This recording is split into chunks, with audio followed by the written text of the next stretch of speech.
आखिरकार जिस चीज का इंतजार पूरे देश को था उसकी घोषणा हो गई है। उत्तर प्रदेश सहित 5 राज्यों के विधानसभा चुनाव की घोषणा आज इलेक्शन कमीशन ने कर दी है। 7 चरणों में यूपी में चुनाव है, जिसका जो बिगुल है, पहला चुनाव का पहला चरण जो है वो 10 फरवरी को होगा और 7वां चरण जो है वो 7 मार्च को होगा। इस बीच में पंजाब में 1 चरण में चुनाव है, उत्तराखंड में भी 1 चरण में चुनाव है। इस बीच में सबसे अहम बात यह है कि चुनाव की घोषणा और चुनाव के नतीजों के बीच में काफ़ी कम वक़्त रखा गया है और बहुत एक तकरीबन 1 से डेढ़ महीने के बीच में पूरे चुनाव की कवायद खत्म कर ली जा रही है। और एक और जो महत्वपूर्ण बात है वह यह है कि इस बार चुनाव आयोग का कहना है कि वर्चुअल मीटिंग्स पे ज़्यादा जोर दिया जाए। शायद पहली बार ऐसा भारत में है जब इतने बड़े प्रदेश का चुनाव, जिस पे पूरे देश की नज़र रहती है, उसका चुनाव वर्चुअल तरीके से लड़ा जाएगा। क्या इम्पैक्ट होंगे उसके और किस तरीके से जनता वोट करेगी, किस तरीके से राजनीतिक दल प्रचार करेंगे। इन तमाम बिंदुओं पर बातचीत करने के लिए हैं हमारे साथ देश के प्रख्यात समाजशास्त्री और राजनीतिक विश्लेषक प्रोफेसर विवेक कुमार। सर, स्वागत है आपका। Thank you Ashok ji. Sir, चुनाव आयोग ने अनाउंस कर दिया चुनाव का, बहुप्रतीक्षित था, पूरे देश भर में इंतजार था कि कब यूपी के चुनाव होंगे।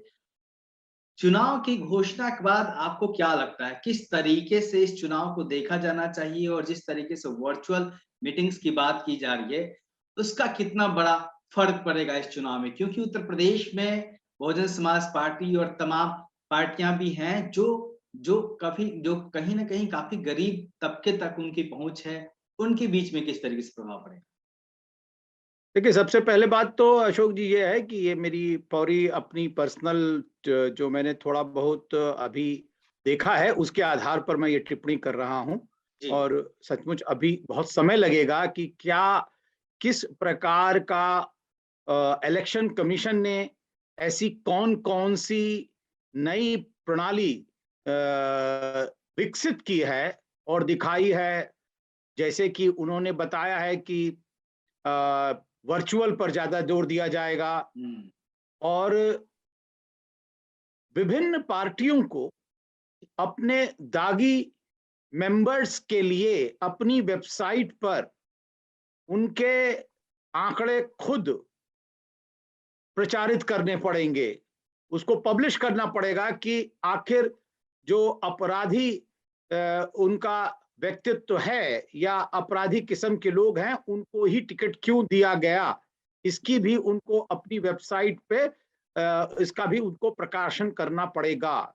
दूसरी तरफ उन्होंने कहा है कि जो प्रचार है 15 जनवरी तक कोई भी प्रचार जो है वो उसकी अनुमति नहीं है जी। आप वर्चुअल प्रचार कर सकते हैं और उसके बाद भी देखा जाएगा कि वो किस प्रकार वर्चुअल जो है प्रचार में ज्यादा समय दिया जाए और ज्यादा उसको ही तरजीह दी जाए। ये तो 15 मेरा जनवरी के बाद तय होगा। जी। 15 जनवरी के बाद वर्चुअल।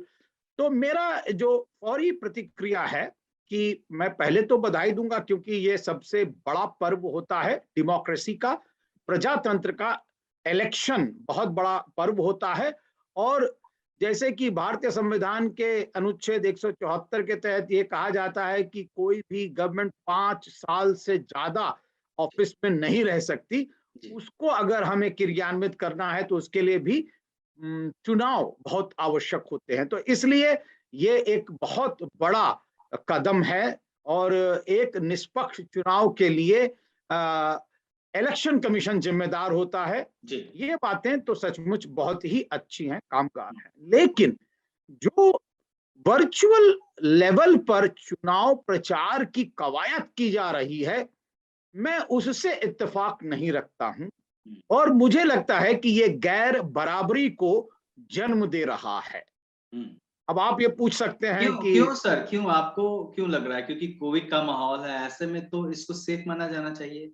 आप ये सवाल नहीं, क्यों? बिल्कुल देखिए, मेरा मानना यह है कि आप अगर अभी देखें कि हम जब डेल्टा जब चल रहा था, कोविड-19 डेल्टा वेरिएंट आया था और हम 2 साल से झेल रहे हैं इसकी मार, तो हमें ये गरीब बच्चों की याद आती है जो गरीब बच्चे कह रहे थे कि हमारे पास इंटरनेट कनेक्शन नहीं है, हमारे पास जो इस प्रकार के हैंडसेट नहीं है, मोबाइल हैंडसेट नहीं है, हमारे पास लैपटॉप नहीं है जिससे हम शिक्षा ग्रहण कर सके। जी, तो जिस तरीके से ग्रामीण स्कूल्स अंचल में बंद हो गए थे।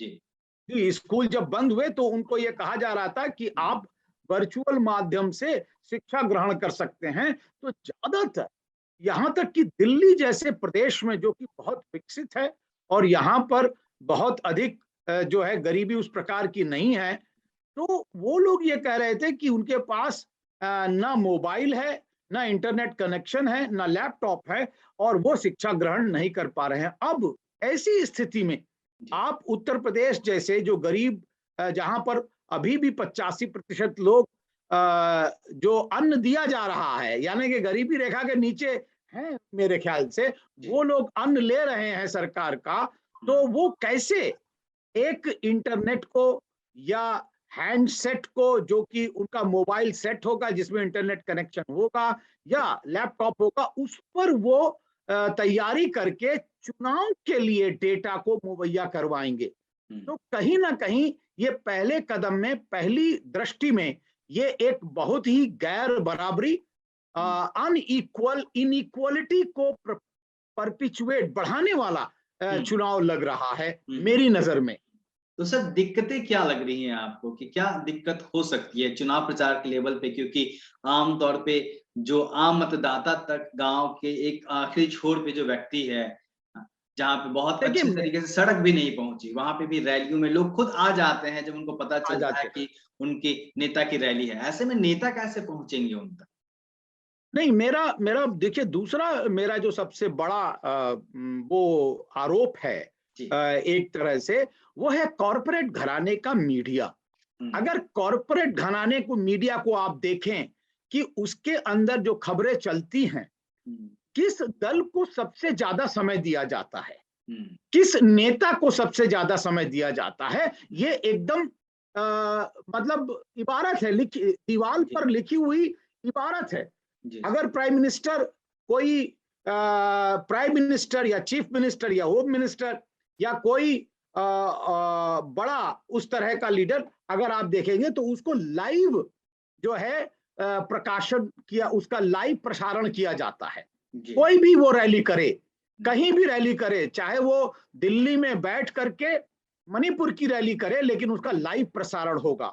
तो हुँ, इसलिए जो मेरा रिसर्च है जिसके जी, आधार पर मैंने कॉरपोरेट मीडिया को देखा है कि वह किस पॉलिटिकल पार्टी, किस नेता उसको अपनी टेलीविजन पर ज्यादा समय देते हैं, हुँ, हुँ, तो एक प्रकार से गैर बराबरी वहीं से शुरू हो जाती है। जी। अगर एक पॉलिटिकल पार्टी एक लीडर को वो ज्यादा समय देंगे तो इसका मतलब दूसरा लीडर जो कि सत्ता में नहीं है हुँ, उसको अगर आप नहीं कवर करेंगे तो ऑलरेडी जो है ये गैर बराबरी की लड़ाई हो जाएगी। जी। उत्तर प्रदेश का चुनाव हो, चाहे वो पंजाब का चुनाव हो, चाहे मणिपुर गोवा का चुनाव हो। हुँ। तो सर ये जो दिक्कतें हैं वो किस तरीके की दिक्कत पैदा होगी? अगर एक चुनौती यह भी है कि जो नेता हैं वो किस तरीके से जनता के बीच में पहुँचेंगे वर्चुअल रैली के बिल्कुल ज़रिए? नहीं, देखिए मुझे लगता है कि जिन संगठनों का ग्रास रूट पर जमीनी स्तर पर संगठन अगर चाक चौबंद है और उनके कार्यकर्ता लगातार काम कर रहे हैं तो जी। वो one two one door campaign कर सकते हैं। उनको हिदायत दी जा सकती है कि आप एक से एक पर एक जो है जाएं और कैंपेन करें। लेकिन मैं फिर से कहूंगा हुँ, कि सभी समाजों को घरों पर आने की अनुमति भी नहीं दी जाएगी। हुँ, कोरोना चल रहा है, जी। तो इसलिए जिन पार्टियों के पास बहुत पैसा, अथाह पैसा है हुँ, और उनके पास अथाह संसाधन है, हुँ, तो वो लोग अपने उस वर्चुअल कैंपेन से पहुंच जाएंगे। हुँ, हुँ, लेकिन जिनके पास पैसा नहीं है, हुँ, जिनके पास अभी तैयारी नहीं है, हुँ, तो वो कैसे पहुंचेंगे? तो इसलिए अचानक आप या तो आप बड़ी जुगत लगाते, साल से तैयारी हो रही, आप कहते कि नहीं हुँ। 2022 का होने वाला चुनाव इलेक्शन कमीशन ये कह सकता था कि एक हिंट दे सकता था कि राजनीतिक दल इसके लिए तैयार रहें। तैयार रहें। वो जी। उनको कहना चाहिए था कि आप 2022 के इलेक्शन की तैयारी इस प्रकार कीजिए कि हम ज्यादा से ज्यादा जो है कैंपेन इंटरनेट और जो वर्चुअल हमारी वर्चुअल वर्चुअल तरीके से कर मीडियम सके जी। वर्चुअल वर्ल्ड से करेंगे। तो उन्होंने ये नहीं किया, अचानक आए और जो कहा कि नहीं आज जो है वो 8 फरवरी है और हुँ, 8 जनवरी है और 10 जनवरी से हम जो है जा रहे हैं कैंपेन के अंदर, 15 जनवरी से कैंपेन में जा रहे हैं और हुँ, आपको वर्चुअल से करना होगा। तो हुँ, ये कोई हुँ, तैयारी, वो भी ऐसा प्रजातंत्र जिसके अंदर अभी भी लोग गरीबी रेखा के नीचे हुँ, 30% से ज्यादा रह रहे हैं, जिनके पास इंटरनेट या इंटरनेट की कैपेसिटी के, अगर आप लिटरेसी देखें, हुँ, यहाँ पर जो मजदूर काम करता है उसके अंगूठे नहीं छपते हैं ठीक से, हुँ, हुँ, उसके उसके पास जो काम करने का लिटरेसी का तरीका है वो दूसरे प्रकार का है। तो हुँ, उसको क्या सचमुच आप प्रजातंत्र के लिए, प्रजातंत्र को मजबूत करने के लिए हुँ, उसको शिक्षित कर रहे हैं या किया आपने? कि जी। एक तो वैसे ही जो है ईवीएम के अंदर जो है बाकायदा लोग शक कर रहे थे और जी। अब कैंपेन के अंदर भी शक करेंगे। सर इसमें एक सवाल यह भी आता है कि उत्तर प्रदेश की जब हम बात करते हैं, तो वहाँ पे बहुजन समाज पार्टी जैसी पार्टियाँ भी हैं, जिसका जो कैडर वोट है, माना जाता है कि जो हाशिए के लोग हैं, वो हैं। उसके जी सामने कितनी बड़ी चुनौती आप देख पा रहे हैं? नहीं, मेरा मैं तो जिसे कहना चाहिए चुनौती, तो मैं उसको इसलिए नहीं देख रहा हूं क्योंकि मुझे लगता है कि वो अपने ग्रास रूट के वर्कर पर अपने संगठन के हिसाब से तैयारी कर रही थी लगातार। हुँ, और इसीलिए आपने देखा होगा कि ना उन्होंने कोई रोड शो किया हुँ, और ना ही उन्होंने कोई बड़ी रैली करी, बल्कि उन्होंने कार्यकर्ता सम्मेलन किए हुँ, और लगभग लगभग 500 कार्यकर्ता सम्मेलन किए। अगर हुँ, भाजपा को भी हम देखेंगे तो उन्होंने कोई रैली नहीं करी, उन्होंने जो रैली करी वो सरकार के कार्यक्रमों की रैली करी हुँ, और सरकार के कार्यक्रम को बताने के लिए या उद्घाटन करने के लिए उन्होंने सरकारी खर्च पर, हुँ, सरकारी जितना भी अमला था उसको लगा करके उन्होंने करी। उन्होंने कोई अपनी संगठनात्मक रैली नहीं करी। हुँ, और दूसरी तरफ सपा ने भी जो रोड शो किया, रैली नहीं करी, हुँ, क्योंकि रैली करने में, कार्यकर्ता सम्मेलन करने में आपको आपके संगठन की आवश्यकता पड़ती है। जी, तो इसलिए मैं ये नहीं कहूंगा कि किसी ने रैली कर ली और हुँ, कोई नहीं कर पाया, हुँ, लेकिन कहीं ना कहीं ये बात अवश्य है कि कुछ लोगों की तैयारी ज्यादा है और कुछ लोगों की तैयारी कम है। जी। तो निश्चित तौर पे और सर निगाह बनी रहेगी, अभी तो पहला नहीं, इन्फॉर्मेशन मेरे आया है को चुनाव आयोग मैं का। जी, अशोक जी, मुझे ये बात कहना है कि जी, अगर सचमुच ये इलेक्शन बराबरी का होना है हुँ, तो इलेक्शन कमीशन को ये हिदायत कॉरपोरेट मीडिया को देनी चाहिए हुँ। कि आपको सभी पार्टियों को बराबर बराबर समय देना पड़ेगा। आप चाहे कॉर्पोरेट मीडिया का ज़िक्र बार-बार कर रहे हैं, तो इसमें कहीं न कहीं एक जैसे जिस तरीके से कहा जाता है कि मीडिया को इन्फ्लुएंस किया है जो वर्तमान सत्ता है केंद्र सरकार ने और जिस तरीके से जी, एक नाम भी प्रचारित किया गया, मनुवादी मीडिया कहते रहे कांशीराम जी या फिर गोदी मीडिया कहा जाता लगातार है, तो कहीं न कहीं जी, सारा मतलब खेल वही वही लड़ेगी क्या?